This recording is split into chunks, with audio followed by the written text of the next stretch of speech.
Hello, everyone, and welcome back to Kenny Conversation, brought to you by JEGS, the leader in high-performance aftermarket car parts. Remember to go to jegs.com for anything you need to fix your everyday vehicle up or even that hot rod that you have. Oh, man, I got goosebumps, everybody. I want to make sure I get this introduction right. To me, one of the greatest, if not the greatest crew chief of our time. NASCAR Hall of Famer, the great Ray Evernham. Ray, how you doing, buddy? Kenny, I'm doing great. You know, it's good to see you and good to talk to you. We've had a long journey together because you knew me long before any of that stuff, and you had to give me rides back and forth to the racetrack because I didn't have anybody to ride with. Hey, you know what? You've got a great memory. You must be taking your B12 because that is definitely a great memory. I remember when you first came down, and I remember you before you were even with the great Jeff Gordon. Let's start like this, though, my friend. I like where you're at. Is that Dan Gurney right behind your head and those helmets? Yeah. Where are you? I'm in my office. A lot of other memorabilia around. You know, since I got out of the NASCAR stuff full time, one of the things we did was get involved in some of the historic racing, which I love, and we restored Mario Andretti's first Indy win, and we also restored Dan Gurney's last IndyCar win car. So they were two great projects that we had. So got pictures of up there. That's Andretti, Gurney, Jim Clark, and Steve McQueen, because he's just one of the coolest guys on the planet, you know. Oh, man, Steve McQueen, what a badass. And speaking of a badass, I'm throwing out a tribute today, everyone. This is my Don Perdome hat. This is the snake. And, you know, what a legendary logo. So if Don's watching, hi, Don. We've had Don on Kenny Conversation. Well, let's start like this. You know, Kenny Conversation lives on two platforms, on the Kenny Wallace YouTube show and, of course, over there on Dirty Mo. And people tune in to hear your journey and what it's all about. So Ray Evernham from Hazlet, New Jersey. Is that right? Are you from Hazlet, New Jersey? I am, yeah. Actually lived early years on the Bay Shore there, you know, which is kind of the Bay side. New York, straight across the water by about 6 miles, right? So we always looked at that stuff. But yeah, I'm from the Jersey Shore, not the Jersey Shore you see on TV, the real Jersey Shore. I love it.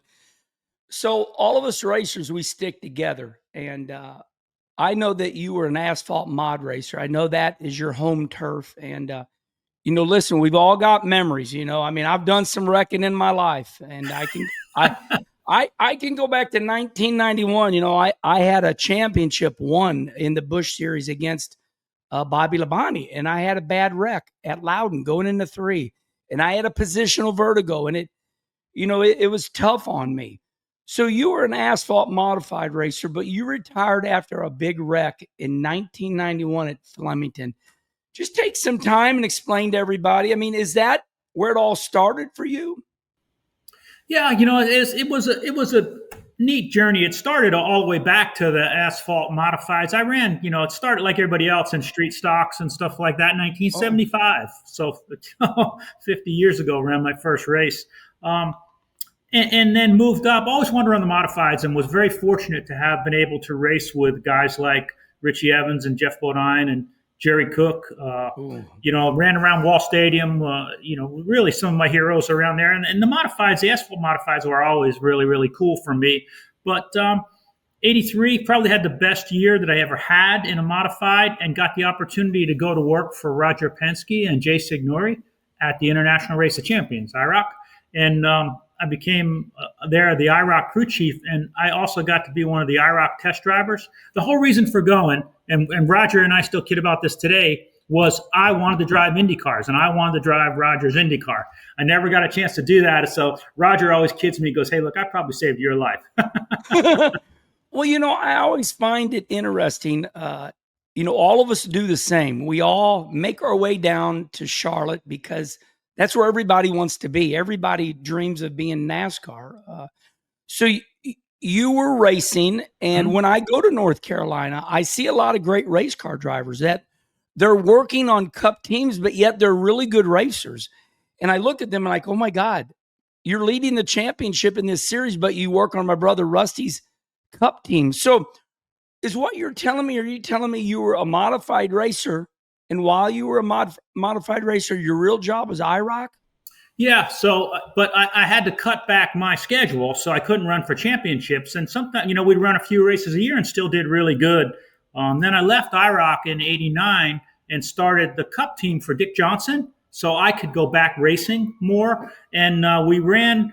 We built cars, built hot rods, we got things going, and got 1991. Man, I was 100% ready to go. I had an ARCA car. I had the midget I had been driving, a paved modified, a dirt modified. Like, we were ready to go. And right off the bat at Flemington, New Jersey, I had a bad crash and got a head injury. And I skipped one little part because while I had my own shop, I got a call from Andy Petree one day. He said, "Hey, look, I know this young kid, and he's going to run 3 or 4 Busch Grand National races. We need somebody to go help him. Can you help him out in between your races?" And I was like, "Yeah, who is it?" And they said, "It's Jeff Gordon." And I had just seen Jeff on Thursday Night Thunder just drive over a guy in like 2 wheels down the straightaway. And I was like, man, I got to go see this kid. And so I went down and worked with Jeff 3 times in 1990. We really, really hit it off. 91, he went to Bill Davis. I went back racing modifieds. Boom. I get hurt, and I have to look for a job. And I came down here actually to work for Alan Kulwicki, and only lasted there about 3 weeks. Yeah. And got the opportunity to go back with Jeff Gordon. Okay, I want to zone in on a couple of these. We listen. We've done a lot of studying on Ray Evernham, just like we do a lot of studying on everybody. Papers and papers of notes, and I want to quote you. This is your quote after your wreck. "When you wreck that bad, you don't remember anything about it. As a driver," he added, "I couldn't meet my own expectations, and that frustrated the hell out of me." So you had this injury. You realized that, you couldn't, run as good as you used to. What did you have? A brain stem injury? Brainstem injury. It was before the Hans and all that, and I was very, very, very lucky because much more rotation, and obviously could have had the same injuries that we lost a lot of modified drivers to at that point. But I fought hard to come back from that, and I came back from it and won the very first night back in the car. But deep down inside, I knew I wasn't right, and so we went back the second week, boom, wrecked again, and finally by the end of the year, there'd be times I'd run good, man, could run top 2 or 3, right? And then all of a sudden go and hit a lap car or something stupid, It was very, the brain injury was very inconsistent based on how much rest I'd have, how my body temperature was, how many laps we ran in a row, all things like that. And I was so pissed off because I felt like for the first time in my life, I was the weak link. Like I was holding the car and the team back. And I just said, guys, I'm done. And they're like, "What, for tonight?" I was like, no, I'm done. Yeah. I'm moving to North Carolina. Yeah, ladies and gentlemen, we are talking to the great Ray Evernham and his journey to being one of the greatest of all time, whether it's driver, crew chief. And Ray, I know that's hard to talk about. It's hard for me to talk about when, I lost that Busch Grand National Championship in 91 because of my big wreck in turn 3 at Loudon. I want to thank you from the bottom of my heart. Just spend a little bit of time. I want to, follow your journey. I mean, you're one of the greatest. And it was tough on me to ask that, but that is you. And we both share our journeys. And so thank you so much. Okay. So we go to IROC. Now, this interests me a lot because I feel like we both have a lot invested. My brother, Rusty, the great Rusty Wallace, which I will not apologize for saying my brother. We were good friends with Don Miller, and Don Miller worked the Sears Penske tool account. So we knew Roger and we knew all of IROC, and we worshiped IROC. So, I mean, when you went to IROC, now that's zoning in on my territory too. You learned these incredible skills. And what I want to get to is where you learned this great organizational skill. People from all over the world hire you right now to start up their organizations, get things rolling. Tell me about the time you entered that IROC door, and who you met up and how you learned everything. Well, believe it or not, I see you smiling. well, Jay Signori is, an amazing guy. Was Roger Penske's right hand at that time. And I'll get into Jay, but Jay's wife, Barbara, was like the den mother of all of us. And the day that I went to IROC to ask for a job, I actually had to interview with Barbara. Jay wasn't there. So Barbara Signori hired me. And as I said, I love that woman like a mother. But her husband, Jay Signori, is one of the guys. The people on the inside of racing have heard of him, but from the people on the outside, he has a huge footprint, tree, umbrella, whatever you want to call it. His systems, what he did managing Penske Racing, and then what he did being one of the owners and team manager at IROC, so many of his systems trickle down to not only championship IndyCar crew chiefs, but the championship Cup crew chiefs. When I went to Hendrick, I used all of the systems that Jay Signori taught me about charting man hours, preparing parts, car build sheets, how to do all of these things, and took that over to Hendrick with me.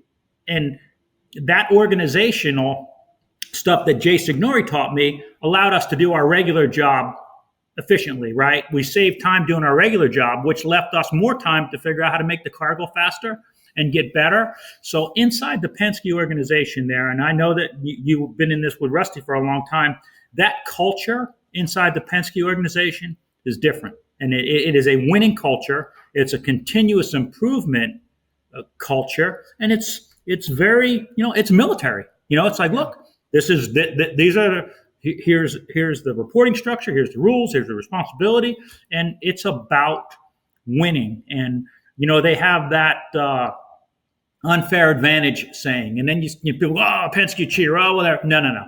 The unfair advantage simply just means outworking your competition to find a way to win. That's what I learned from Jay and from Roger Penske, and was really, really incredible time to work with the drivers that I got to work with. You mentioned your brother, Rusty. Rusty and I are good friends. We weren't always good friends, because when him and Jeff Gordon were wrecking one another, we used to give each other the finger and stuff, but now we're really good buddies.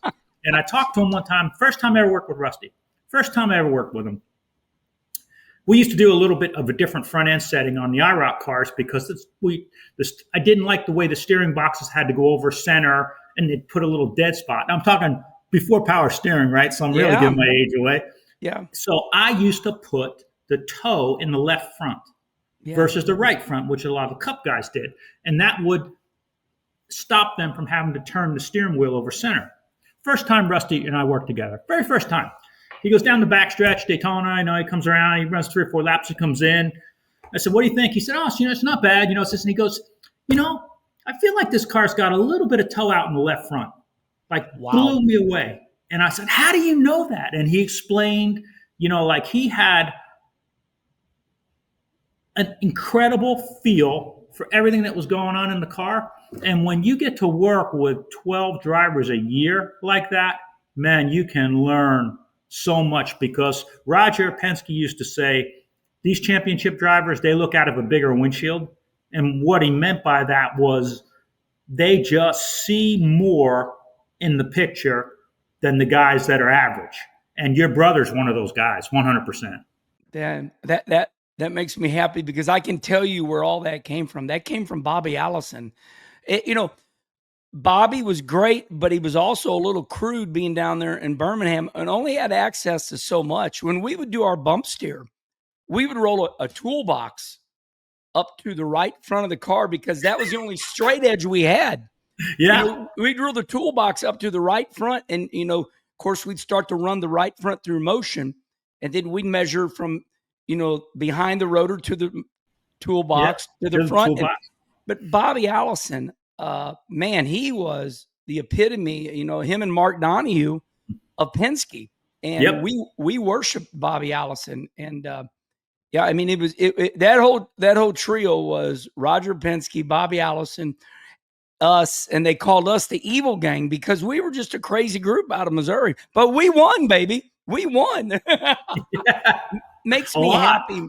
Makes me happy that you bring up those front end settings. Those to this day on my old dirt modified up here, I think of Ray Evernham daily because I might run an old dirt modified, but I got my sheet, I got my rhythm, what I do to check on everything. So Ray, thank you for actually kind of in a way being part of my life because not everybody makes notes, and every day, every Monday, I'm like, these are the things I got to do. Then I do chassis stuff, and so that is where you learned these organizational skills once and for all. Was it IROC?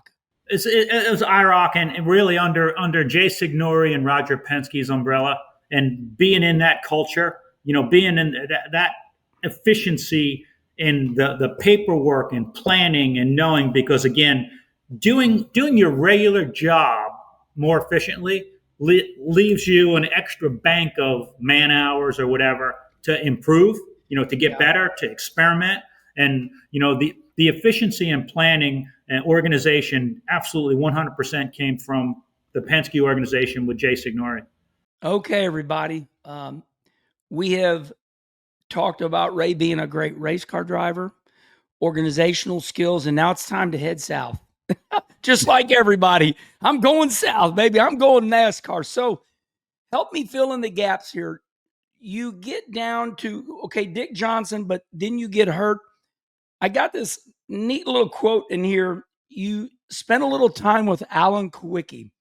And in the little note section here, when I did my studying, it said you and Alan Kulwicki, your personalities clashed. Yeah. Is that true? And tell me all about it.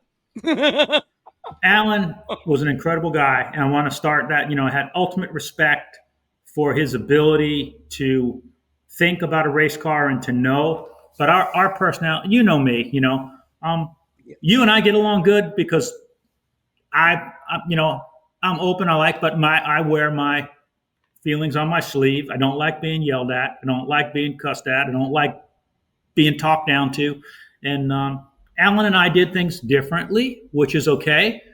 But I don't know that he really respected kind of the way I did things, and I didn't like the way he talked to me. So by the third or fourth day, we were literally throwing stuff at one another in the shop. And when people go, oh, that's, you always say, no, I'm telling you, he got mad and threw a tape measure across the shop, and it flew and it hit, and he was mad at something else, wasn't mad at me, but it hit me in the hand, and I just picked it up and threw it back, right at him, Whoa. And and we just didn't click. And then, finally one day, I think it was the Friday before the Busch race at Daytona, we got into a big argument, like outside of the garage. We had each other by the front of the shirt, and where he's shaking me, I'm shaking him. I quit, you're fired, whatever. And AJ Foyt's looking over the top of his hauler right at us because we're bouncing off the side of his truck.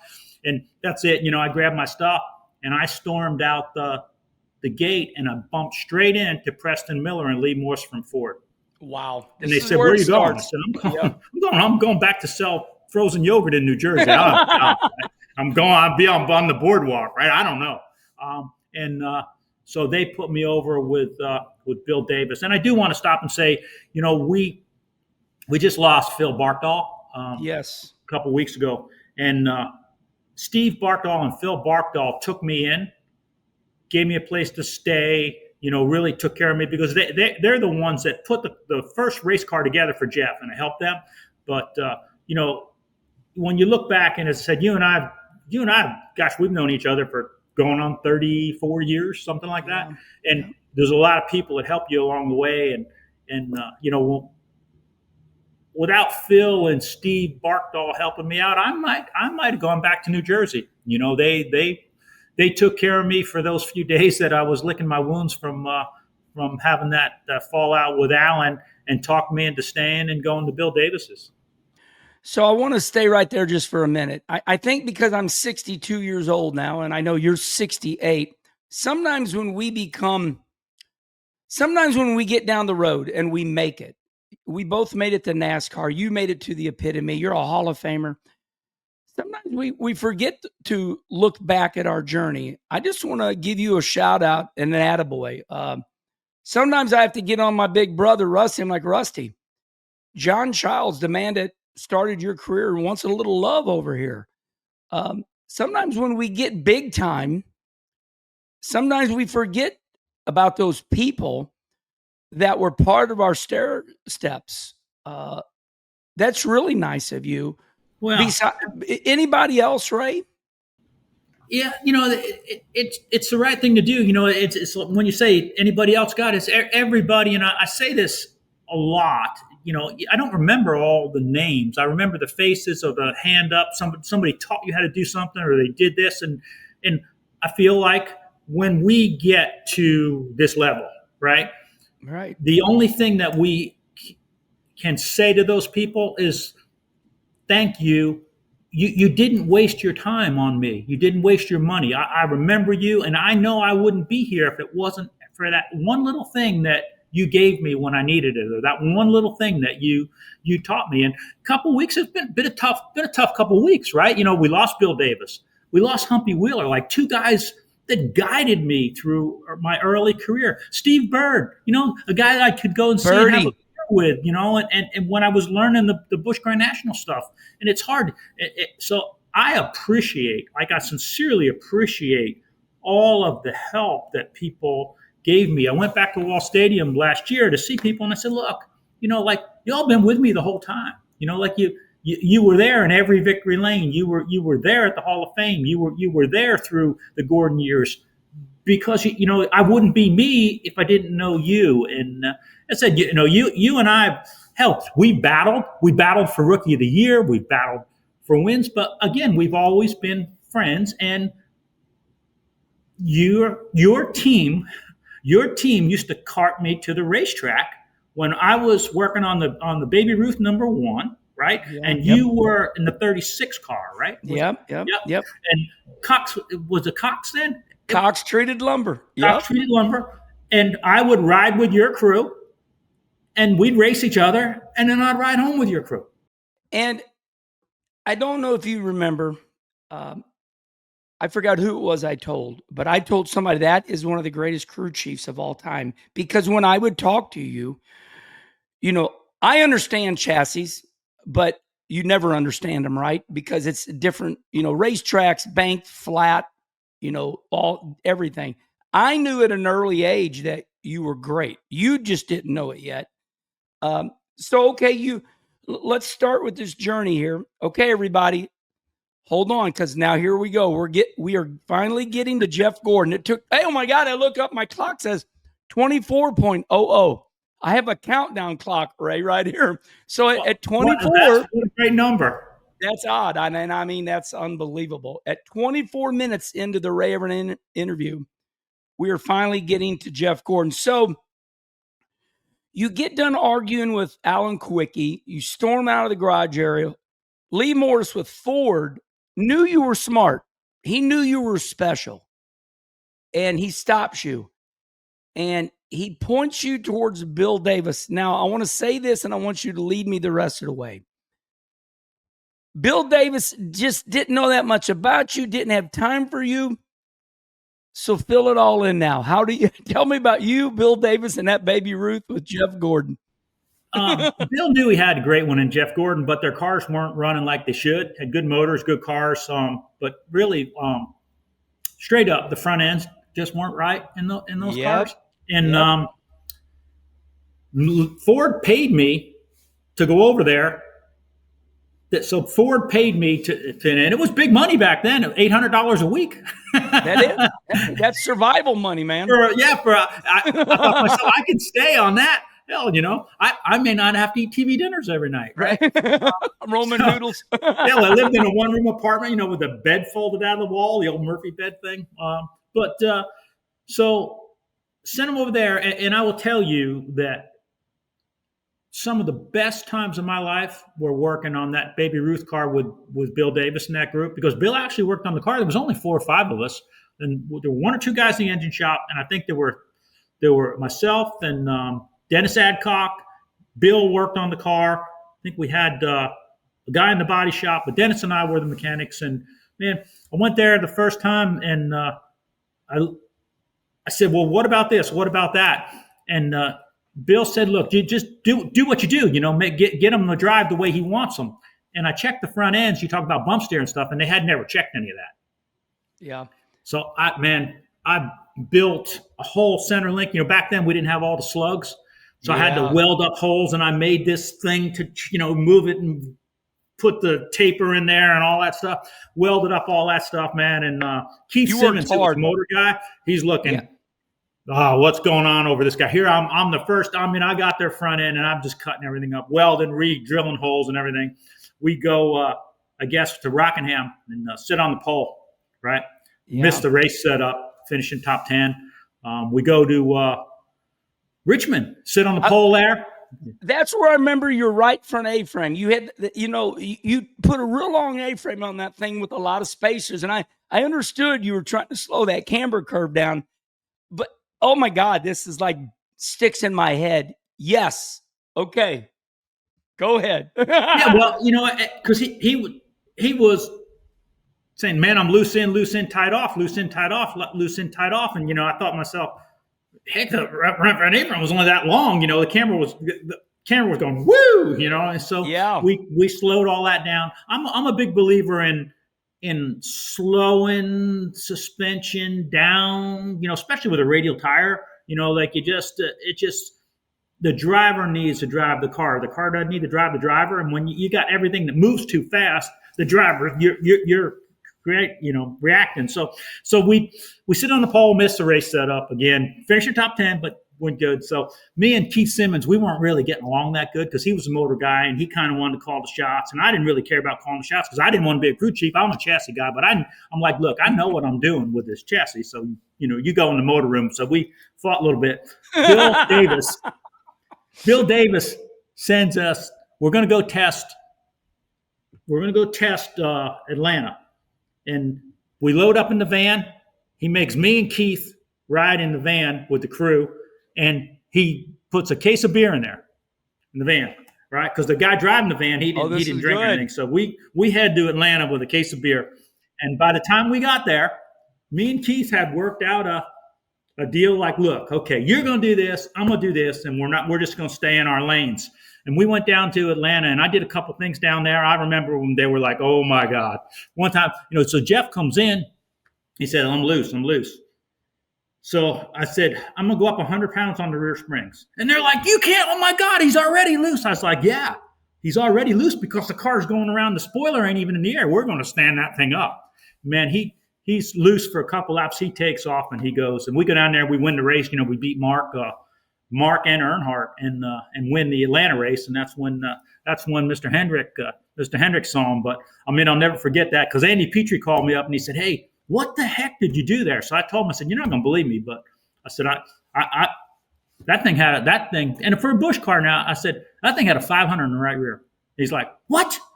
He's like, "That's crazy." I said, "You try it." So they try it with Harry, and they damn near won the race there. I think Bill Elliott might have beat him on fuel mileage, but it was. That when we started, when we tell them, like, look, it can't be, that car can't be sitting down on the right rear with the left front up. You know what I mean? If we're going to go run dirt, we can do that. But so that's what started. And after we won that race, me and Keith, we got along pretty good. So this is perfect, because it's like, how do you get to the great Hendrick Motorsport? And I must say this, everybody. I was there during all those days, and I was embedded in it. And, we'd run a 1400 in the left front, 1600 in the right front, or 14, 17, 350, 400. And that was the God's gospel. And if you didn't run that, you were crazy. So you're looking at the man, everybody, you are looking at the man right now, the great Ray Evernham. You forever changed NASCAR because you brought in this concept of get the ass of the car up so the spoiler can go to work.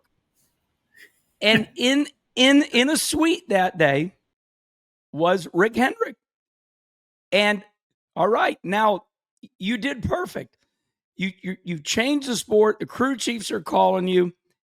Now fill that gap in, because there's Rick Hendrick. Tell me where you were and how much longer did you spend with Bill Davis, and then when did Rick call you, or how did it work? Well, it was actually John Bickford who called me, who is another great mentor of mine, and Jeff's stepdad. And he's, John Bickford has guided Jeff Gordon and Ray Evernham in just about every step that we made, certainly in the younger years. And if you're not familiar with John Bickford, he's Jeff's stepdad, but he's the guy that brought Jeff through quarter midgets to sprint cars to everything, right? So Ray, well, let me say this. I want all the fans to know this. Explain to everybody how smart John was. I mean, he was a little engineering-minded person himself too, right? Oh, yeah. John, incredible machinist. John had a company that built hand controls and things like that for handicapped people to drive cars. Amazing machinist. But he also, part-time, they were running sprint cars. John invented a lot of the things that are continue on sprint cars today. Some of the way the oil pump systems work and wing sliders and stuff like that. John Bickford really developed a lot of that. All of the kingpin style hubs and spindles. He had a company called MPD right down. And I'll tell you, John was smart enough. Pit stops. He built the early jacks for us, hand built aluminum jacks with special pistons that we could jack the car up faster and all that stuff. John's he is just a genius. He's one of those guys that he's like a smoky eunuch. He never forgets anything that he reads. Like if he reads the encyclopedia, like he could take your gallbladder out. You know what I mean? And this is Jeff Gordon's stepfather. Okay, I just think that was very important. He's been Jeff Gordon's. So I think he adopted Jeff when Jeff was only about 1 year old. Mm. Yeah, it's just an amazing guy and well respected in the industry.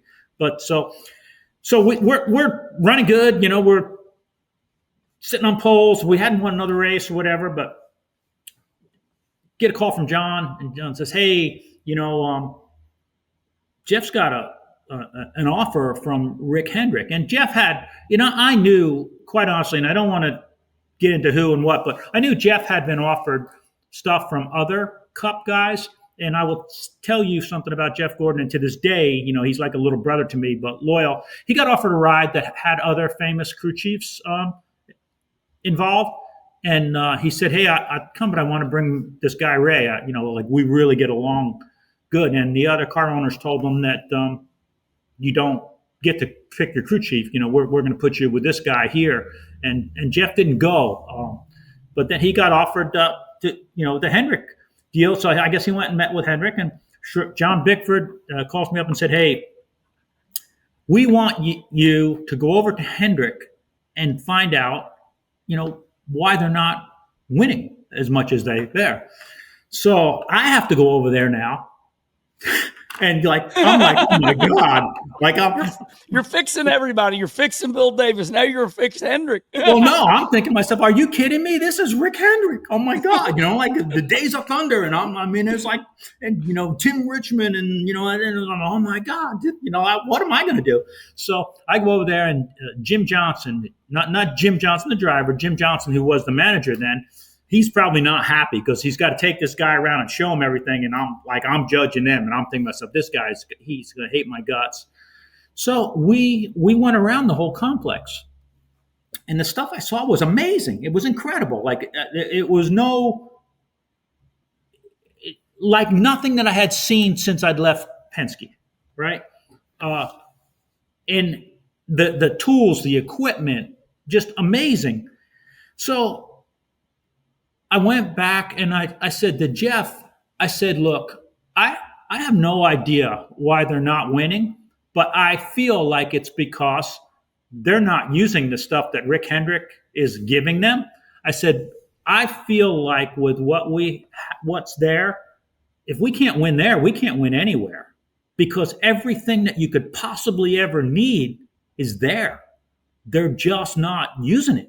And it's not like, it was like going to, at that time, it was two teams, but there's like two completely separate worlds. One was up on the hill, one was down here. One used this motor, or these guys use that motor, or this used this chassis, or the other guy used that chassis. And Hendrick had just started building their chassis, and they were beautiful, like jewelry, but they were heavy. Right. And the front ends weren't right in them. And I'm like, I can fix that. You know what I mean? So, I'm like, well, give me those fabricators. Front end is your specialty. Oh, yeah. Yeah. Yeah. I mean, I just, everybody has got something, right? I didn't get the musical talent. I didn't get dance talent. I love it. I never got to be as good a driver as a kid, but for some reason, I could just sit and see it, you see the tire, you just see how it's working. And I'll tell you, and I've said this before, when Jeff Gordon talks about it, I see it. It's like a CAD thing working in your mind. It just works. We were racing, not racing last night, but we had a little event at the 1010 Motor Club that Mr. Hendrick and Marcus Smith had. Yep, we keep that's on my race notes. Cars. What's that? It's on my notes, the 1010. So we're going to talk about all that. We were there last night, and Jeff's talking, and it's like, boom, right back. It's like, look, it's like we had never stopped working together. And, we were playing around at that place last night with his race car. I want to say this. At one time during my NASCAR Cup career, I wasn't hitting it off with my crew chief, and I came to you as a friend. And I said, Ray, is a NASCAR driver like myself, are we supposed to know how to build the shocks? Does Jeff Gordon know all about the shocks? And I want to jog your memory for a little bit. You said, no, Jeff doesn't know how to build a shocks, but the way he explains it to me, I can fix it. So what you're saying is you and Jeff created this dynasty because you guys had the most unbelievable communication. Is that accurate? Yeah, and I think we still do. And I always use this in my speeches, and it's true, but like a true team, like a true relationship, it's built on trust, honesty, and respect. And Jeff and Gordon and I have always had that. And he never told me, he never got on there and said, hey, put a round of wedge in. Hey, raise or lower the track bar. He would say to me, I feel like this when I'm turning the wheel, and as the weight moves, I feel this. And then I would ask him, where are you at on the throttle? Or do you feel, if I nail this down, will it help? He never tried to tell me how to do my job. And honestly, the only things I ever said to him, especially in the early days, is be like, hey, dude, I'm not trying to tell you how to drive, but those other guys are letting off about 200 feet further than you are. And you're flying, like these cars are not sprint cars, they're heavy. And we used to kid around about that, but we still to this day have an incredible amount of communication. Jeff knows a lot more now about cars than he did because he has to sit in all the technical meetings, and Jeff's smart, right? And you're smart. And I've always said this, great race drivers are smarter than they are brave, right? People think, oh, what makes a driver? Quick reflexes, and they're really brave. No, just like Mr. Miyagi, hey, real racing is here, not here, right? So and Jeff was always very smart at saying, hey, look, if I'm going to focus on what I feel and just let Ray fix it. And we always had that. A lot of drivers and, crew chiefs argue because the driver will say, oh, the car's messed up, and the crew chief will say, you're not driving it right, and I've given what I feel is good advice to some crew chiefs when they're starting to tell a driver how to drive the car. I say, look, your job is not to tell him how to drive the car. Your job is to fix what he is saying is wrong. And until you can drive that car faster than that guy that's driving it, don't tell him how to drive it. go work on what he's telling you is wrong. So now we've entered the territory of a dynasty. Okay, so you go to Hendrick. Well, let me just back up for a minute because I think this is fun. This is where real stories are made. Do you remember, and where were you when Rick Hendrick shook your hand and said, okay, I want you to create this new team? It's Jeff Gordon as the driver. How did that team, when was the moment that you created car number 24 with driver Jeff Gordon? Oh, it was the day after the first Charlotte race in May of '92 that we won the pole and the race.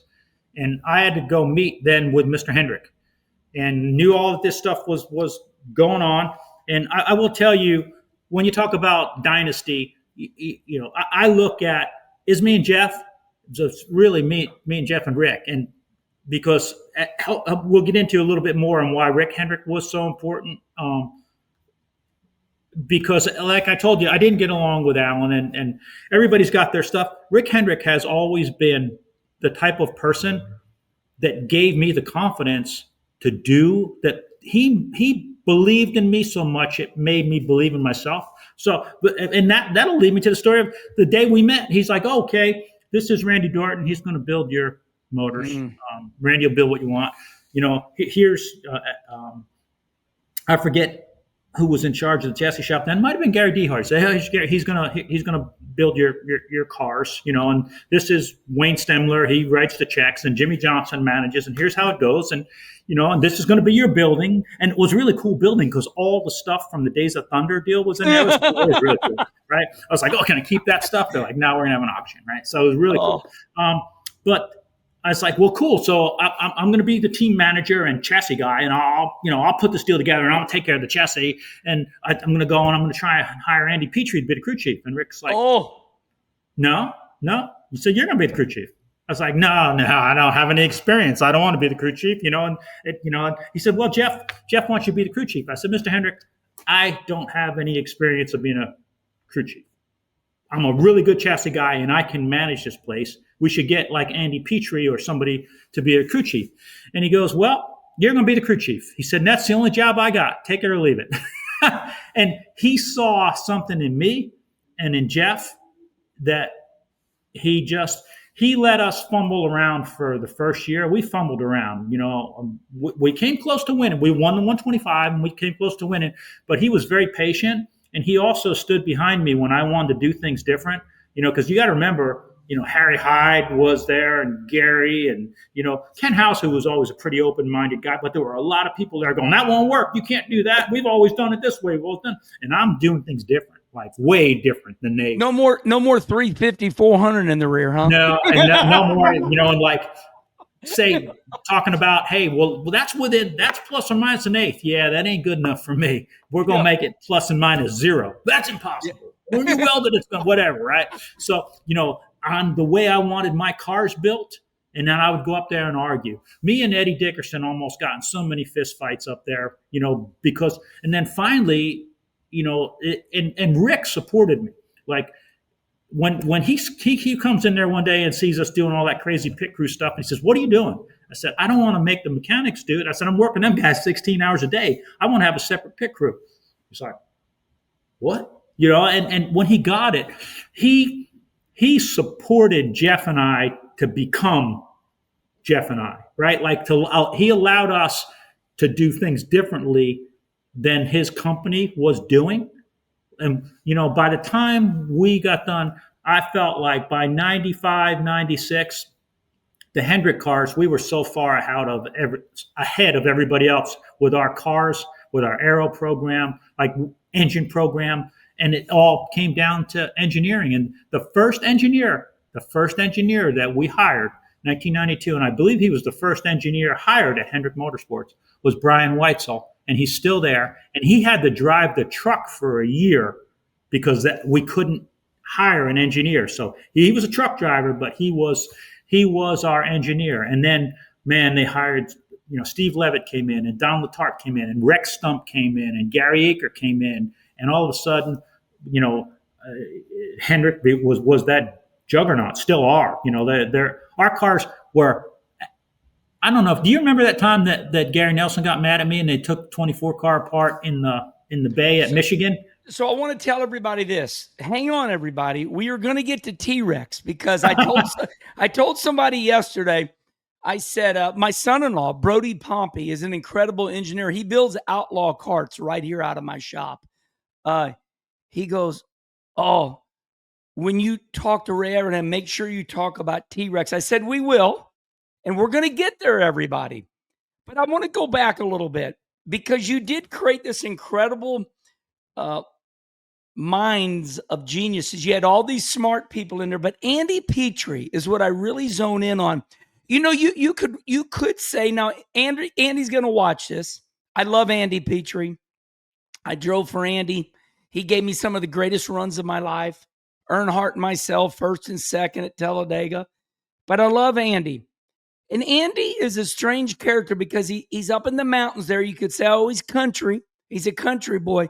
But Andy hired, and I got brain fade right now, he hired that Ford engineer. And when I was with Andy always had an engineering mind. You know, Leo Jackson creating camber in the rear ends, making the rear ends have camber. So Andy was always engineering minded through Leo Jackson. But you always talk about Andy Petree. Tell me about this relationship with you and Andy. It started when I was at IROC. Andy was, wow, I don't even think he was crew chief on Harry Gant's car then, but he'd always come say, hey, what's up? What's up with the new, what are you doing with the IROC cars? And Andy was always nice to me, talked to me, but he hung around the IROC garage to see what we were doing, you know, because we were testing shocks and radial tires and doing all that stuff.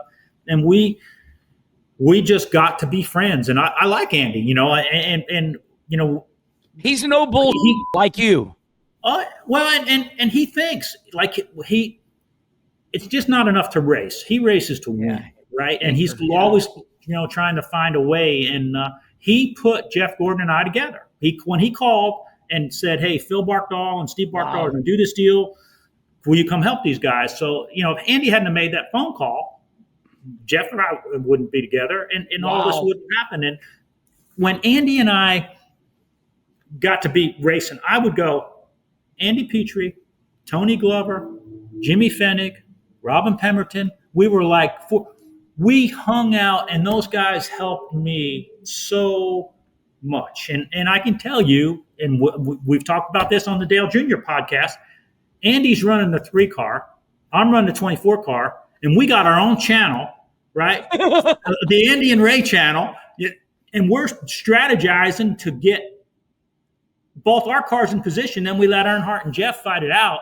But Andy and I worked together when he was on the 3 and I was on the 24 car. We were like unofficial teammates. I mean, we fought hard to who was going to win, you know, or whatever, but we helped each other a lot. There was one time, you know, I got set up information from him, but there was a time I built shocks and put him on the 3 car because he needed to win the championship and we weren't going to win it. Man, that is absolutely awesome. And that's why I wanted to stop right there and zone in on Andy. I just always thought Andy was extremely smart, and he's got some great stories too. You know, putting that Busch Grand National car of Schrader, you know, left rear, right front spring only, torsion bar, basically sway bar front, rear, whole car smashes down until NASCAR outlawed it. Terry Satchel. Was that the guy you're thinking of? Terry Satchel. Terry Satchel. Yeah.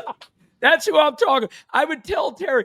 Terry would give me these numbers with his calculator, and I'd say, I want that number right there, and they go, okay, then you got to do this and this, and it was awesome. I mean, I loved. No, he was a smart guy too. But you know, Andy Petree's one of the guys I do feel, you know, Andy's Hall of Fame.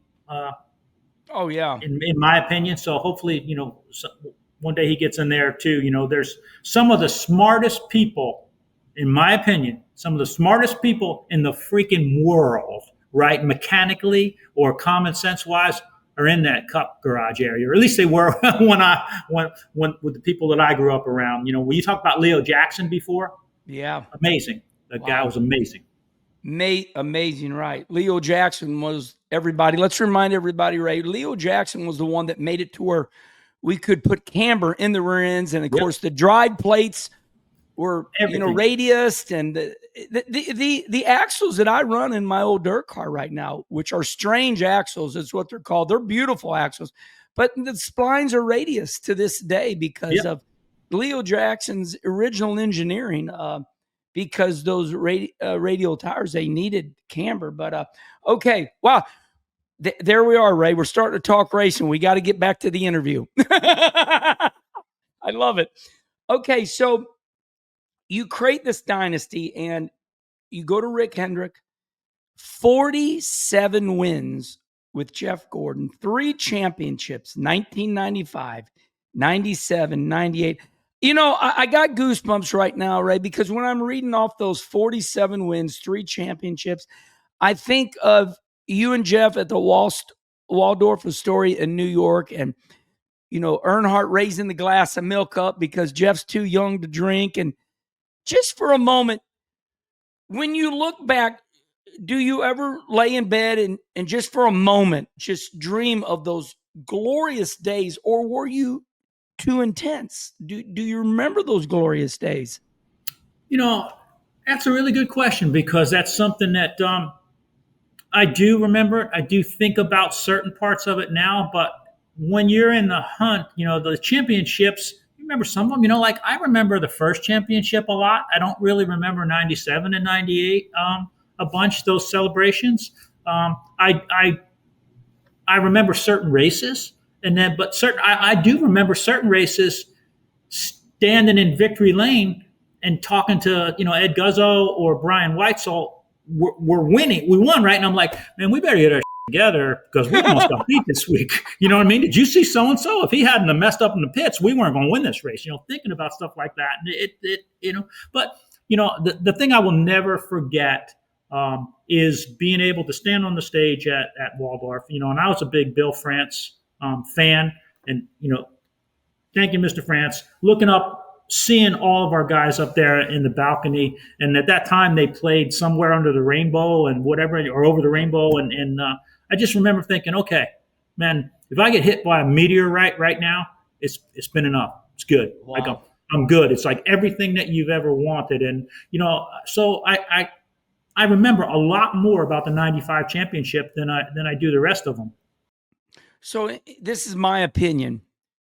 You and Jeff changed NASCAR forever because you ushered in the new era setups, and Jeff ushered in he was not a redneck. Jeff was not a country guy. He was from California, and they could not deny Jeff Gordon's God-given talent. Jeff was and still is one of the greatest race car drivers of all time, our era. But I want to zone in on 3 things that I think epitomize you and that legendary run. Number 1, you came up with this psychological slogans. And the one that I liked, and please fill in, we're going to do this first. Refuse to lose. Remind me, what were some of the other ones that you wrote in the shop and had on the wall? Well, Refuse to Lose was actually from UMass, John Calipari. So I didn't know, I kind of stole it from him accidentally, right? But John ended up being a good friend. But when we sold T-shirts, John got a piece of that. But that whole Refuse to Lose thing came about because in 1995, we should have won Daytona 500. And we messed up in the pits. We messed up in the pits. And we were waiting. Jeff should have just wailed on us, yelled at us, and he didn't. He just said, look, guys, it's going to be another race next week. You know, we're good. We're going to go get them next week. And we went into Rockingham. That's when we said we refuse to lose. Like, we refuse to lose. That was a big stepping stone for the team. And that's when we came out with the T-shirts. And that's when John Calipari called and said, hey, I actually have a copyright on that. But it was all good. But a lot of the other things, you know, probably there's an old book that set the tone for building the 2014. And that was by Pat Riley. It's called The Winner Within. And it talks about all the steps that build people up and the steps that bring them down. So, you know, in those areas, we had positive, you know, think positive signs everywhere. Like, you couldn't go in the bathroom and stand in front of the urinal without having to read something motivational. But you did that. You did that. Yeah, but and I still try and do it because that's what the difference between a manager or a crew chief and a leader is, right? Your job as a leader is to make people confident, make them get better, make them better than they actually are. And there's a sign hanging in my workshop right now. It says the mind can only hold one thought at a time. Make sure it's a positive one, right? So like that. that confidence, it builds, and it built more and more in the team.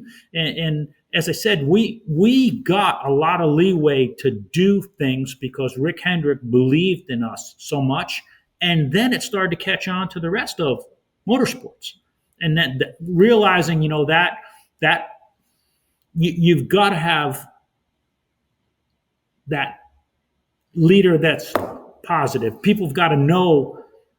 Not just, hey, we got to do this. People got to know, okay, here's what we're going to do. Here's why we're going to do it. How do you think we should do it? Right? Yeah. Everybody on that 24 team had input. Everybody. I don't care if you swept the floor or right up to the crew chief. Like if you had an idea, I wanted to hear about it. I'd say, okay, here's this week's goal. I want to take 10 pounds out of this car.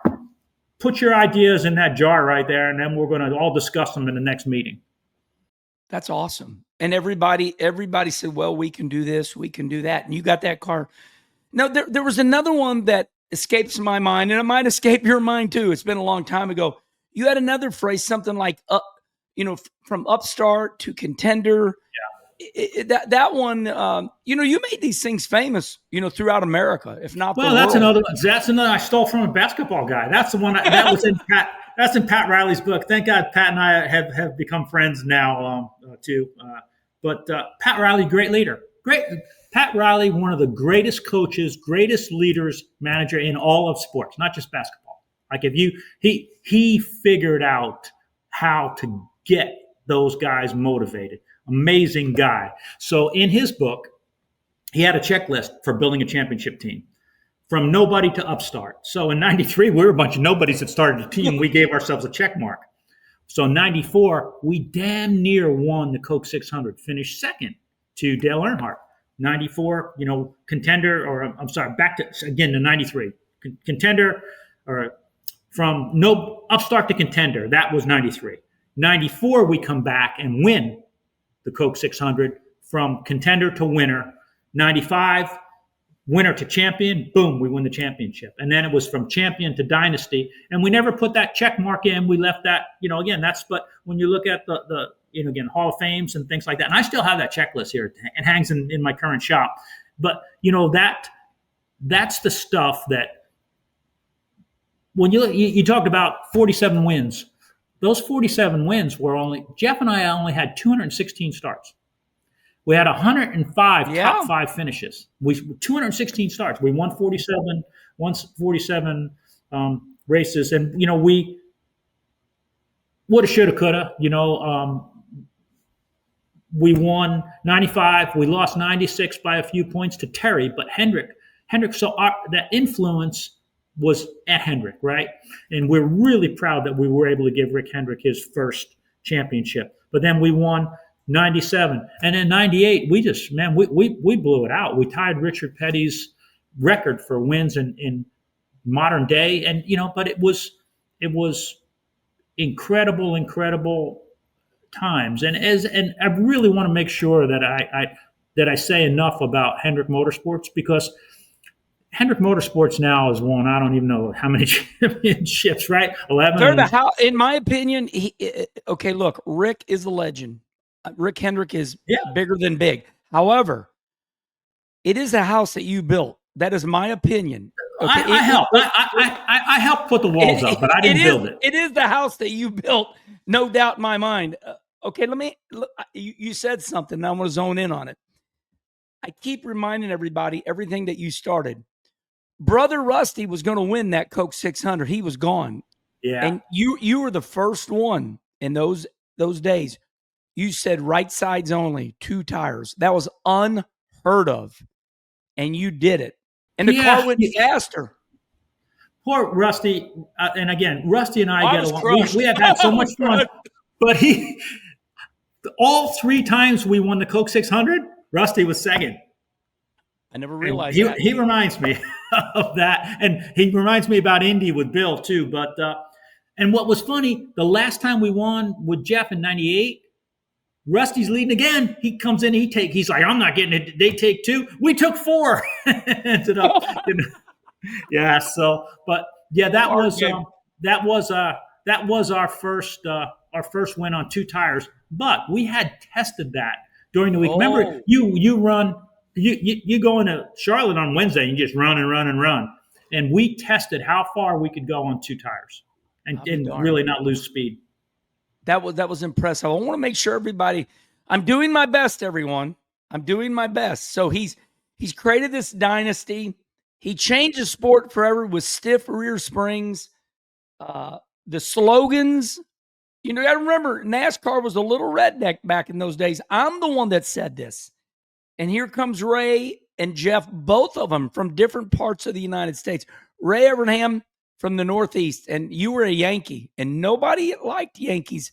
It's calmed down now, but in those days, Ray, you, Jeff Bodine, you guys were Yankees. And that's, I was a crew chief in 84 before I became a race car driver. So you got that damn Northeastern Yankee, Ray Evernham. Then you got this guy from out here in wine and cheese, Jeff Gordon, and they mash you two together. And buddy, you changed NASCAR forever. Okay. So the other one, so far we've done refuse to lose, the slogans, 2-tire pit stops. These are things that you did. You changed. Now these pit stops. Oh my God. I was a crew chief, Ray, and I changed the tires. There was mechanics underneath the car changing the rear ends, and then they would do the pit stops. You were the first person to bring in race day fresh crew members. Tell me about this. Well, when I studied, so to become a crew chief, like I said, in 92, when I got hired, I didn't really want to be a crew chief. So since I was going to be a crew chief, I studied races and I looked. And then, I looked and, we didn't perfect the pit stop. That's Wood Brothers and Petty's, right? But what I didn't understand by being around the Cup stuff at Kulwicki's for 3 weeks and then being with Bill Davis, I didn't understand how you could afford to give up seconds on pit stops because nobody had really time to pit practice or they were tired. And I said I wanted to bring in people who were athletes to change them, to change tires and fuel the car. And they're like, well, you can't. They got to know how to work on the car. It's like, well, they're not actually working on the car. We can change them to change tires, to jack it up, to put gas in it. If the car breaks, because, at that time, you could have one guy come over wall and go back. I said, I'll bring the pit crew back and the mechanic can go over the wall. Because, we weren't wearing helmets or any of that stuff back then, right? There was you could have, if 7 people went over, 7 people come back, you put 7 more over, right? So darn. Yeah, right. Yeah. So, heck, during our pit stop, a lot of people don't know this, but during the pit stop, we sometimes used 8 or 9 men. You could only have 7 over the wall, but they did not have to be the same 7 at that time. Wow. So, I never knew that. So we looked at those things, but we started hiring people that would just come in. They'd come to practice 2-3 nights a week. They had to come to the meetings. They'd practice damage repair. They'd practice simple things, a tie rod, banging out a fender. We practiced those things, but they were fresh, and because you remember when you were right there with us when we ran for Rookie of the Year, there was no testing rules. We tested everywhere we raced, right? We raced, I think, 29 times, but we also tested 29 times. So those poor mechanics were worked out or wore out. The picture of our group for 1993, there's 14 people in it. Listen to this, everyone. Listen to this, Ray. This is what they say about you, and I want to read it to you because I think it's awesome. Ray Evernham created a group of specialists, often former athletes, who would train to perfect their assignment task: tire changing, tire carrying, jack up the car, etc.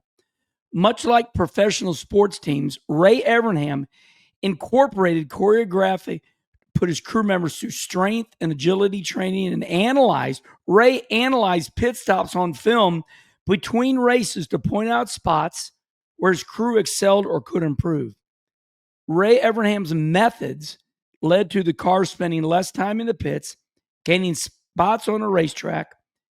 Ray Evernham, and this is what I want to end with, Ray Evernham is credited with changing the expected duration of a four-tire pit stop from 20 seconds to less than 15. My friend, it don't get any bigger than that. The Wood brothers are the legends, but you knocked 5 damn seconds. And this is right here. This is what, I know this, but boy, it's nice to read that.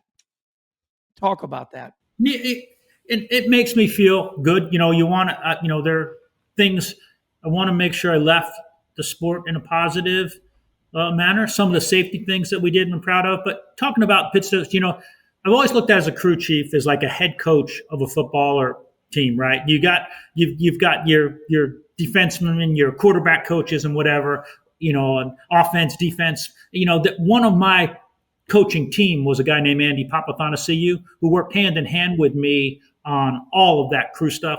He former Stanford University football player. Andy spent several years growing that stuff through Hendrick, and always would be proud and thankful for Andy. But if I were sitting here and say, yeah, I thought of all those ideas, I'm the guy that thinks of stuff, and then I get really smart people to do it for me. and that's what the greats do. That is what the greats do. I just want to say this. It just jogged my memory. The great Buddy Parrott. Rusty won 10 races in 1 year, and people were saying, oh, Buddy Parrott don't know nothing about chassis. And Rusty would say, but he sure can run a race team. Yep. So you do things differently. Everybody does. Okay. This is the moment of the show that all the racers want to know about. T-Rex. So we're kind of going back to earlier. You started it. You red lighted on me. I'm like, we got it. Hold on. And we can talk about Gary Nelson hollering at you about something else. But let's talk about T-Rex for a moment. So you bring this, you redesigned the NASCAR race car, and you brought it out during the All-Star race, I believe. You changed the sport forever, and NASCAR says, don't ever bring this race car back again. Tell me about T-Rex. So, all right, how long do you want me to spend on this story? Well, whatever you want to do. All right. Well, I want just before I jump on that, I do want to go back and tell you that Buddy Parrott, I think, was one of the best crew chiefs, and his name comes up Hall of Fame all the time. He should be in there. And Buddy Parrott does know chassis and stuff, but he's one of the guys that I studied how he ran a race team. He's one of the guys I studied. He's also one of the guys I never wanted to mess with on pit road because Buddy Parrott's a tough son of a gun. So if he ever wanted to see you and he wasn't happy, you were afraid of it. But that guy is awesome. So T-Rex, and again, it becomes an urban legend, and I get all this credit, but it was Mr. Hendrick that said, look, boys, it's time we look at doing something different. He said, I got Rex Stump here. I'm going to start an R&D deal. I want all of you crew chiefs and to give him your ideas of what in a car and let him design it. So we all talked to Rex Stump, brilliant guy, brilliant. Came from Chevrolet, great overall chassis guy. So within the rules, okay, he designs this car that is structurally rigid, and the springs are outside the frame rail, and the whole front suspension geometry is, again, completely different, just different, right? And I love this. It had 3x5 frame rails, and it raised the floor pan, so to get all the stuff out of the wind and all this. Well, we get this car done, we take it to Texas, and Terry's testing it, and it's like, man, it's just not good, And again, like I said, this is Rick's idea, so this is his baby. So we're all going to try and make this thing go, and couldn't make it go. So we decide we're going to at Charlotte test. We go over there 2-3 days. We could test, and 2 o'clock to 5 o'clock in the afternoon at Charlotte, all you're doing is burning gas, right? You can't make any speed. So we had Blacker. Remember that car over there? We were running, I forget what the times were with Blacker, 31 seconds at that time. I don't know, 30 seconds. And we decided we're going to try and get this T-Rex car going. Jeff takes it out and he runs back. It's about half a second probably off of Blacker. He's like, yeah. And he says, there's something there, but I just don't know. And I was like, well, we're not going to learn anything. Run the other car. Let's play with this one a bit. I said, let me try something. Let me just try something here. And I thought about all of this rigidity and the talk to Rex and everything. And kid you not, I said, and back at Charlotte, and the hot setup was, you had 450, 400, and then you had we had to run about a 18 or 19 in the right front, and then we ran our 13 or 14 over in the left front. You ran your 1/8 bar, 3/16. Well, that's a big bar, right? So I said,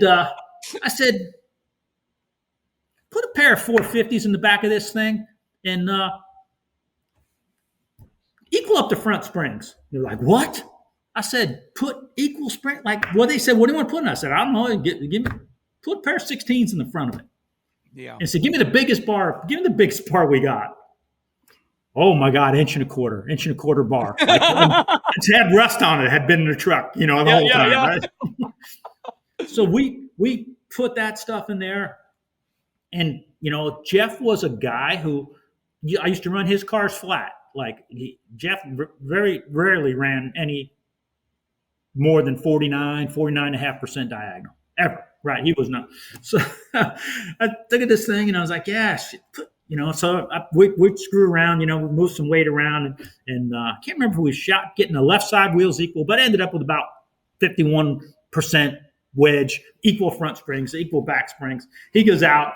I'm on the top of the truck. He runs about 3 laps. He goes by and I click and it's like, same speed, I'm about ready. And Brian Weitz was up there with me and his eyes got about this big. And he's like, And I'm like, what? And I look, and he goes, he's showing me his watch. It's a second faster than Blacker now. Jeff comes in, he opens his shield, and he goes, what was that? I said, I don't know. Well, he goes, and I said, look, well, don't do that again. Run one corner at a time. Don't get knocked out. Yeah. So we do, and we realize, man, this thing is bad to the bone. So we decal it all up. We're going back, run the Winston. Well, that's when you used to have no pit road speed. Remember that? And we had he comes off of the track, 160, whatever, and hits pit road and stands back on the gas. And then he tries to stop and he slides by us with all 4 wheels locked up and he's screaming at me, the brakes ain't working. I said, all 4 wheels are locked up. So let's start last. And people think we won all 3 segments with T-Rex, but we didn't. We actually won all 3 segments of the Winston the year before, I think, 95 or 96 with one of the other cars. But he starts in the back, drives up. They used to have the thing, so we didn't want to get too far up. Remember, they used to reverse. Yeah, they invert. Yeah, we didn't want to drive too far up. So he's like, man, we're really good, really good. So the next one, I think we run up to second or third, and we had to pit. It was pit then, right? It was all out pit, right? Yeah. So we pit, and I think we came out in third, and I forget, maybe Terry and Earnhardt, whoever was up in the front there. Well, they dropped the green flag. Showtime. And Jeff just goes around them, and he's leading the thing by the time they hit turn 2, and he just starts legging it. And he's running laps 0.8 of a second faster than the second place car. And I mean, he's just gone and just building. So he wins the race. We go up, we do all the celebration, and I come back, and Buster, the inspector, says to me, hey, Bill wants to see you. So I'm thinking, me and Bill France are friends. He's going to go up there and we're going to have a beer and talk about the race and whatever. And Bill's sitting in that truck. Remember in the lounge, they had that phone, like a beige push button phone. Yeah. And go in there, and Bill's sitting there. He smoked the Winstons. see that phone right there? You need to pick up that phone and call your boss and tell him that car's illegal. And I said, no, it's not illegal, Bill. You know, your guys watch it, past inspection. It's all fits all the rules. And he goes, it won't tomorrow. And, you know, the thing was, the chassis was so different.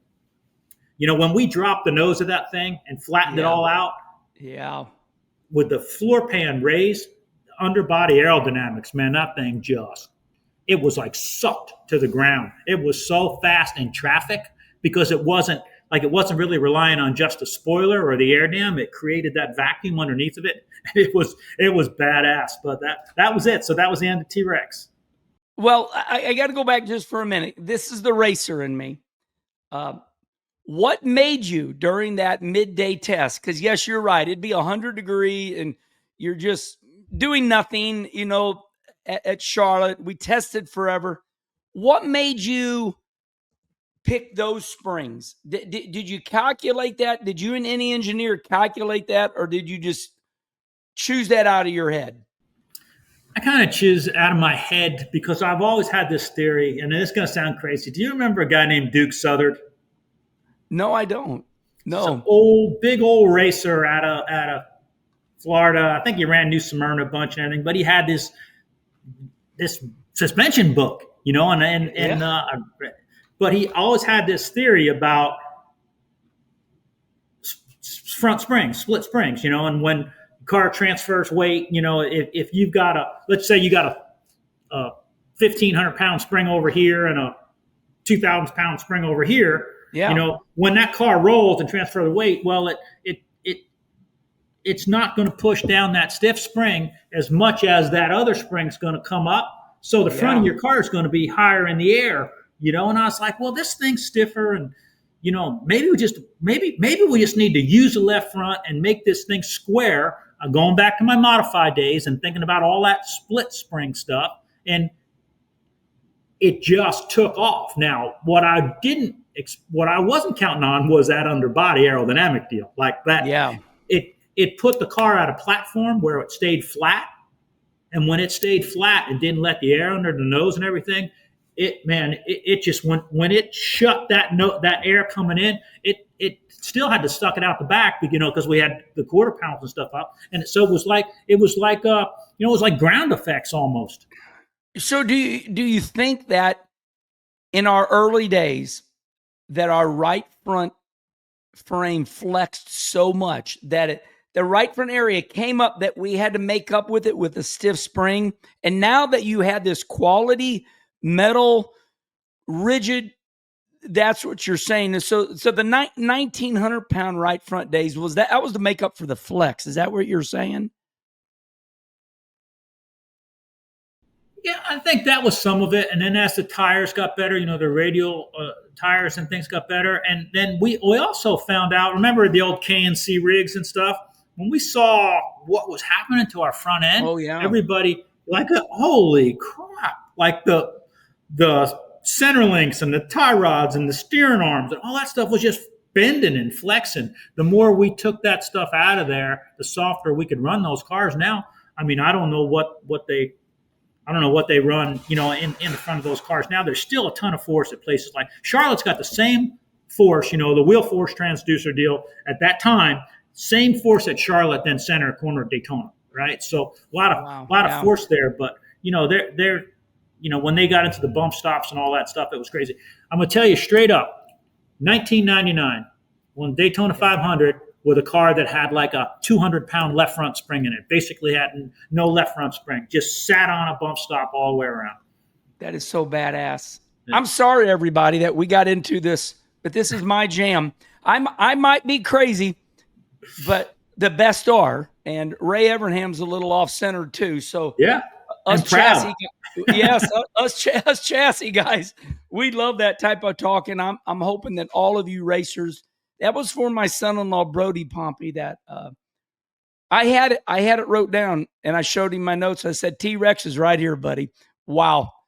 So there it is, everybody. We got to go.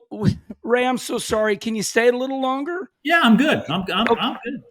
Okay, thank you. that is what made your legend. So everybody, we all agree that's what made Ray Evernham's legend. And we're already you will be our longest in Kenny conversation history. That's because you and I both talk too much. we talk about what needs to be talked about. Jeff Gordon is over, or not Jeff Gordon, Dale Earnhardt Jr.'s 311,000 views, and he's long too. And everybody's going to want to hear some of this. So let's start like this. After all that success, that should have been good. That was good for any crew chief in NASCAR history. After everything you did, you could have rode off into the sunset. You could have said, well, I'm going to go up in the office here and Hendrick can just run you boys, but I'm out. But that was not enough for you. You leave because Dodge, I guess Daimler Chrysler calls you up and says, Ray, I want you to start a new NASCAR team, organization. We don't got to go too deep, but you leave Hendrick because Daimler Chrysler calls you. Tell me about that time. That was a real tough decision. There was a lot going on. Had the opportunity of a lifetime. And again, we do this stuff sometimes only to prove it to ourselves, right? Did you see that F1 movie where he keeps saying, they ain't about the money? Well, what's it about then? And you get it, right? And I get it. Brad Pitt. People might not get it because it's about proving something to yourself. And I'm going to tell you straight up, I thank God for friends like Jeff Gordon, Rick Hendrick, and every day what they did for me. But you always have that question, can I do this without the support of them? And when Dodge came to me, the job was to create a car, a motor, race teams, parts distribution, and they go 500-day countdown. Well, I had 468 days. I never got 500. And we did that.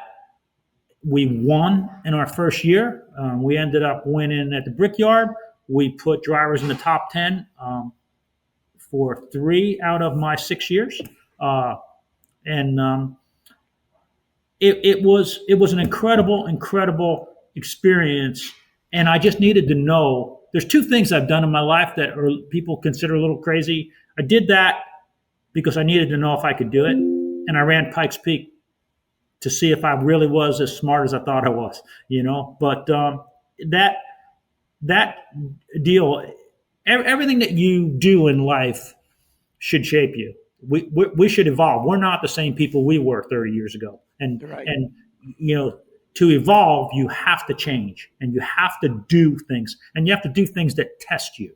And my great mentors that I love so much, Jay Signori, Roger Penske, Rick Hendrick, the examples of the people, they do this. They never quit. Until the box is shut, those people are going to be developing, working, evolving. And when that Dodge deal, I look back on it and thinking, it was incredibly successful, but it wasn't as successful as I wanted it to be. Learned a lot from it. And I learned a lot more about people. I learned a lot more about leadership. I look back at that and think, man, that was a tremendous opportunity, but it really wasn't me, because the whole time I was running the company at 450 people and doing all this stuff, doing this thing, I wanted to be down on the floor working on them damn race cars. So I knew it was great. It was great for me financially. It was great to do it. I feel like we did a good job, but man, I just love working on race cars. I like reading these things because I feel like they do a much better job than I ever could. I just want to read this, and then you tell me whether it's right or wrong. Evernham Motorsports. The team debuted in the Winston Cup Series in 2000 out of Bill Elliott's race shop in a limited schedule with Casey Atwood.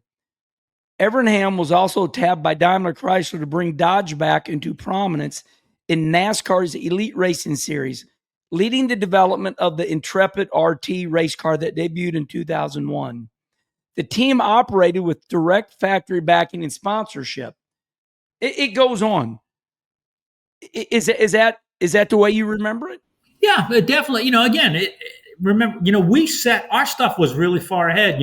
When they sold out, and Yates got sold out. Gillette, and then Yates was involved, and Jack Roush. I remember Jack Roush saying to me, "Wow, your stuff was like the way that you guys built cars and the stuff.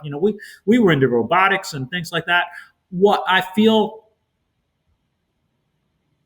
stopped us from getting ahead or took us down a little bit was the fact that I really wasn't enjoying it, and we got too far out into the future with some of the things that we were doing, like doing our own tire data and writing our own simulation. And we almost were becoming an R&D shop, and I think that hurt our performance at the racetrack, and that takes the wind out of a lot of people's sails. And at the same time, I sold the company with the agreement that I would now take over the competition stuff. I'd still own part of the company, but I would be the competition director. I'd be where I could make a bigger difference rather than trying to sell sponsorship. I don't have B2B. I don't have those things. Like I'd have a good time and hang out and everything, but I don't have things to offer sponsors. So my partner coming in was supposed to be handling that, and I was going to do all the race stuff. And I never got control back of the race stuff again. So I went on what they call it, walkabout. I got put on. I wasn't allowed to go racing because of my contract. So I took my wife and built some sprint cars. You know what? That was a part of your journey, and we're going to move on now, okay? But we I'm not saying we went in. Listen, if we wanted to go in chronological order, this would be a 12-hour show, no doubt. But I want to move on now. This is my opinion. People always call you right now to this day, 2025. People call you because of everything we just laid out. You have an incredible organizational skill to you. You know how to start up. So I'm going to name some things and we'll just gloss over them. Americana TV show, SRX, executive director of the Heritage Invitational, the rebirth of IROC, and we got this little 10/10 track over there that Marcus Smith and Rick have built, and maybe you can fill the holes in. So I just named all these things. Americana TV, you brought in SRX, executive director of Heritage Invitational, IROC rebirth, and I am a big fan. I'm watching it all. I sent you a picture. I saw it. Yeah, I've got it. Yeah, yeah, of me. You testing an IROC cars. Out of all those, so out of all these things that I just mentioned to you, you got to be having a good time right now, or is it aggravating?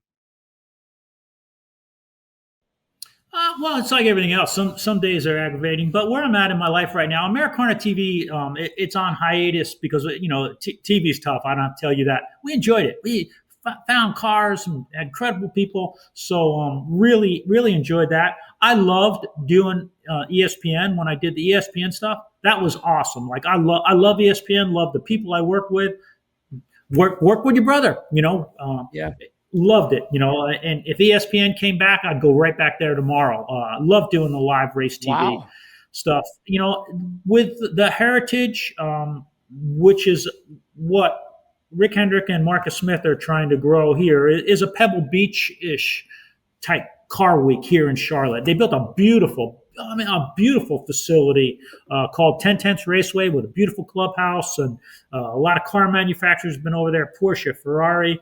And so in April, we have a huge car show we call the Heritage. Friday, we're going to run the IROC cars, historic IROC cars, and then historic Indy cars and exhibitions. And then Saturday, there's a big concours. And I enjoy that, because I do anything to still stay involved. I spoke with Mr. Hendrick this morning, and I said, look, I feel still Hendrick, and if you ever need me to put my jersey on for a day, a week, or whatever, I'm in it. Put me in, coach. but I've been honest with him and some of the other offers that I have.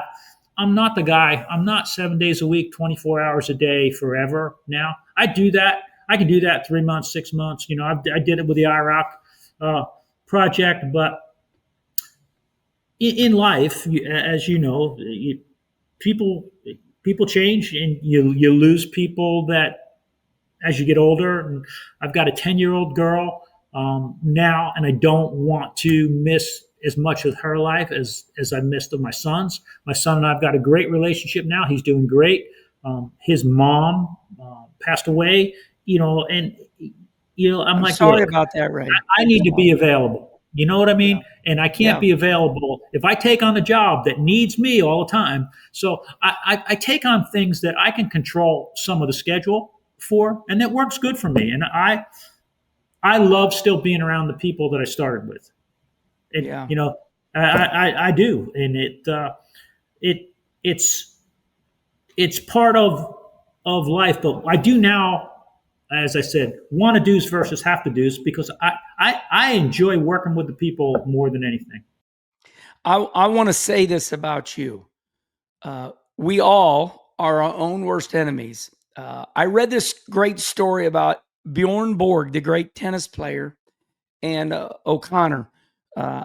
They were I think that's the name, but Bjorn Borg had a nemesis, and they made each other better. And after all that success, Bjorn Borg, the great German tennis player, he was bitter, and he sold all his trophies. And I've told this story about 2 times. Bjorn Borg sold everything because he was bitter. Later in life, he forgave himself, and he found all his trophies back. The great trophies, spent millions of dollars. Wow. My friend, you changed NASCAR forever. And life is a journey. And we forget these segments of our life. But you are one of the greatest of all time. This is my opinion. That time in Hendrick, you made Hendrick. You needed Rick because he had all the money, but you carried on that legacy. Harry Hyde was there. Harry was gone. He was getting older. The drivers left. But my friend, you are one of the greatest of all time. I love you. Don't be so hard on yourself, because life is a journey. It's not a destination. We don't stand on, you don't end. You are still Ray Evernham, and you got so much to give. So never downplay yourself, because your legend is that you are a legend. And legend means he's a legend because what did he do? Oh, he changed NASCAR forever. Then you did it with another race team, with Bill Elliott and other drivers. That is my tribute to you. Okay, I want you to know how great you are. I appreciate that. You've been a good friend, and I appreciate you having me on. And as I said, love the sport, love the people, and I'm going to run hard at it until they close the lid. Yes, yes. One last thing, we're going to end like this, everybody. We're going to put Ray Evernham on the spot, and we have the ability to edit this part up. This is how we're going to end, because everybody wants to hear from people like you, Mark Martin, the greats. This is a little comedy, okay? But it's serious. Let's pretend the fans are right. NASCAR is failing. It's not what it used to be. It's no good. This is comedy. Now let's pretend we're serious. How do we explain to the fans that there are people spending $40 million a charter right now? So if you come in, you got to spend $40 million on a charter. If NASCAR is that bad, what do these smart people see that they're willing to spend $40 million a charter to be in NASCAR? There's mixed messages right now. Where is NASCAR if we're spending this kind of money to own a charter? That's, you come at it from 2 things. You look at it as a businessman in sports. You think, okay, if you're spending $40 million, you know that NASCAR is a good business case, and that charter is going to get big, and you can make money at it. And I know that there's a lot of argument going on, but You're not going to spend $40 million if you know you can't make money. That's a simple, that's Bingo. common sense, right? That's like, look, I didn't go to business school. I don't have an MBA. Why Right. would you buy that? Then if that's just, so NASCAR's future, I think, looks bright. When part of what I would like to see is everybody has a right to make money. They have a right to make money. Everybody's got a right to make money.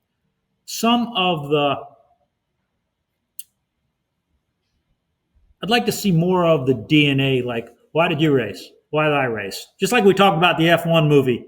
It's about the money. I wish more people got that. But in my opinion, NASCAR as a business is still going to continue to grow, because since they said they had the first race when they built the second car, right? And as long as we're still driving up and down the street in cars, people are going to race them. And I would like to see more of the personality like yours, like your brothers, the Dale Earnhardt, those things put more back into the sport, because I think even in football and baseball, we still have those stories of these kids, poor kids, or kids that weren't wealthy, inner city kids, that worked their butt off to get there because they love the sport. They didn't do it to buy a new car. I also feel like I would like to see the drivers and crew chiefs have more ability to adjust the car to suit the way they want to drive it. Not, now you get in a car, you got to drive it the way it has to be driven by what the data says. I'd like to see more adjustability in the car to personalize towards the driver. And I want to see more personal drivers. I want to know who they are, what they are behind the scenes, and I'm not a big fan of a kid that doesn't appreciate stuff because his dad or mom paid a gazillion dollars for him to get in the car, and then he tears the hell out of everything. I want to see those kids fighting from the back of the pack because they want to be there, that they want to race everywhere. I'm a huge Kyle Larson fan for that reason. Those guys that will race anywhere, anytime, just because they want to race. That's what our sport needs more of. Ray Evernham, thank you so much. I really appreciate you talking about NASCAR today, and I agree with you 110%. Listen up, everybody. If you want to see Ray Evernham's pretty face, you can watch that. You can watch that right here on the Kenny Wallace YouTube show. If you're driving down the road and you want to listen to it, you can go right there to Dirty Mo Media. Ray, anything else to say, buddy? No, Kenny. Again, great to see you. Really happy when you called, and as I said, it's memories and people. It's good to be able to catch up. Wish you the best. Think you're doing awesome in your dirt car, man. I follow you, and you've worked hard at that. So it's great. Hey, nothing better than to sit here and talk about all the good stuff that we used to do, right? That's right. As Alan Kulwicki said, we're going to leave like this, everybody. Lonesome Pine, Virginia. Paul Andrews, since Alan getting a little nervous, he wrote PMA on a chalkboard, hung it up, and it said positive mental attitude. And we're going to leave you all like that. Until the next Kenny conversation, we'll see you all next time. Goodbye, everybody.